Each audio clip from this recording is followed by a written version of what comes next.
نه کاملا نه بغیرته یم خو تاسو نه زه دا تپوس کوم که ذاتي تاسو ته داسې خور مرزیاړې تاسو ته چا کړي تاسو جواب ورکړی و که نه ورکړی یم و که نه مضبوط خلک مو دي دنیا نه درړولي دي دې خاورې نه وښلي انګرېز نه و تکړه بچی نه یم یاره نه کوم ورسره نورې خبرې نورې ورته سوالونه زیري نه کوم زه منم طالب ما راوستلی دی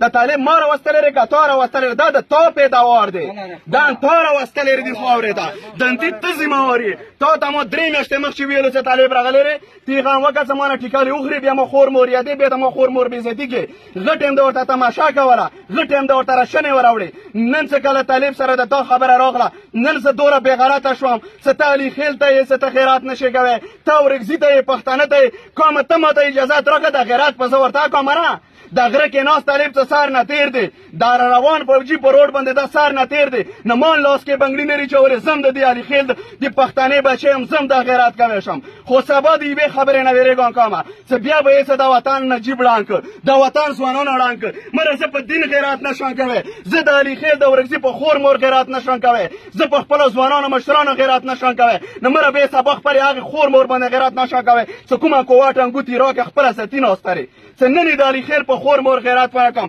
نن یې د ورکزي په خور مور غیرات ونه کوم یا دې سړي نه تپوس وکړه چې تا دروغ ولې ویلو دې ځای کې یې پنډسي کو که بیا دې سړي رښتیا ویلي دي ایا د غیرات خو م یو شی دی د غیرات په کله کوم په کومې ورځې به کوم ټوله ورځې ګرځې کمانډنټ صاحب ما معاف کا برګډیر صاحب ما معاف کا ډي سي صاحب ما معاف کا طالب ما معاف کا مو کوم زیاتی طالب سره کړی دی مو کوم زیاتی کمانډنټ سره کړی دی مو خو د یو ټایم د ټیکارې درک نه لګېږي قسم په خدای زه د خبرې تاسو ژړي نه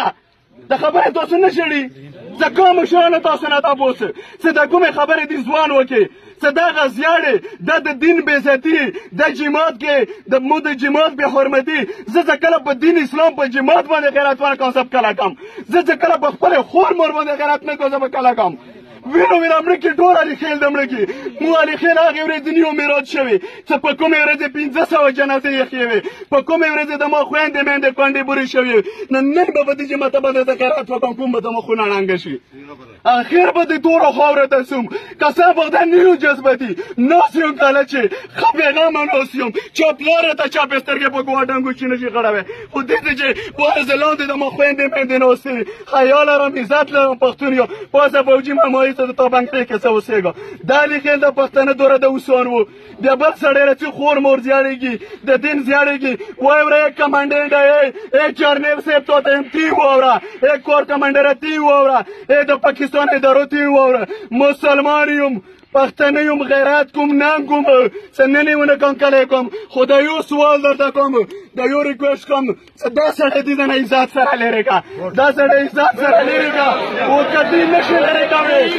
کدی ته نشي لرې کوی زه دهشتګرد طالب نه یم زه به د دې ګریوان ته لاس اچوم بیا د تا ټولو فوجونه هم لاس سره خلاص د تا جرنیل هم لاس سره خلاص د تا کرنیل نه خلاص څه کله د ما خور مور بېعزتي کېږي کله د ما د ورکزي د پښتنه بېعزتي کېږي بیا د ما کولې عام په مین روډ باندې پنډسي کې که د سړی بدل نه شو د سړی د خاورې نه لانړ وره پرې د موږ کمانډېټ ګېټ مخې ته ناست وو څه دا بدل نه وي د ټوله ورکزي نه وي ختم کړي کوم آباد